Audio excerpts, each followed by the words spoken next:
শিক্ষক একটু বলতেন, আমরা এমনও কিছু দেখতে পেয়েছি যেগুলো একজন ছাত্রের বা একজন শিক্ষার্থীর নৈতিক চরিত্রের সাথে যাচ্ছে না, শিক্ষকের সাথে আচরণ।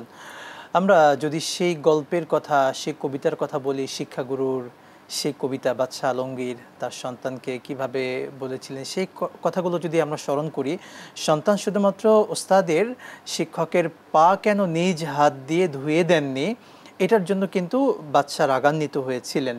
কিন্তু তখন আমাদের বর্তমান সমাজে পা ধুয়ে না, শিক্ষককে পুরোপুরি পানিতে চোবানো হয়। কিন্তু এমনটি কিন্তু দেখতে পাচ্ছি, শিক্ষকের গায়ে হাত তোলা হচ্ছে, লাঞ্ছিত করা হচ্ছে, অপমানিত করা হচ্ছে। এই যে ব্যাপারগুলো, আসলে এটা কিভাবে দেখছেন আপনি একজন সচেতন মানুষ হিসেবে? আসলে শিক্ষক এবং শিক্ষার্থীর সম্পর্ক পারস্পরিক সৌহার্দ্যের ভিত্তিতে হবে, পারস্পরিক সম্মানের ভিত্তিতে হবে।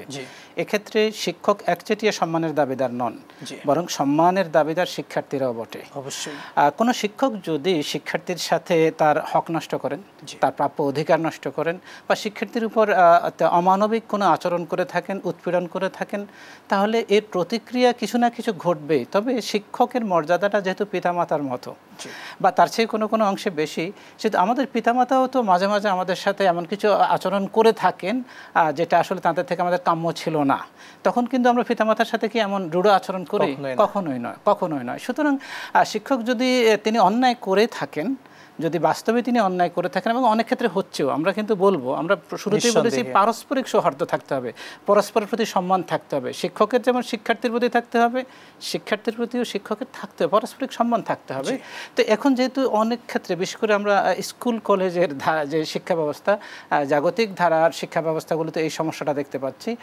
এক্ষেত্রে শিক্ষক শিক্ষার্থীর পারস্পরিক সম্পর্ক কোনো কোনো ক্ষেত্রে সন্তোষজনক নয়। তবে আমরা অবশ্যই বলবো, শিক্ষক পিতামাতার মতোই বা তাদের চেয়ে উচ্চ মর্যাদার বিধায় তারা যদি কোনো সময় মন্দ আচরণ করেও থাকেন, সেক্ষেত্রে আমরা সর্বোচ্চ সহনশীলতার আমাদের প্রদর্শন করতে হবে, অবশ্যই পরিচয় দিতে হবে।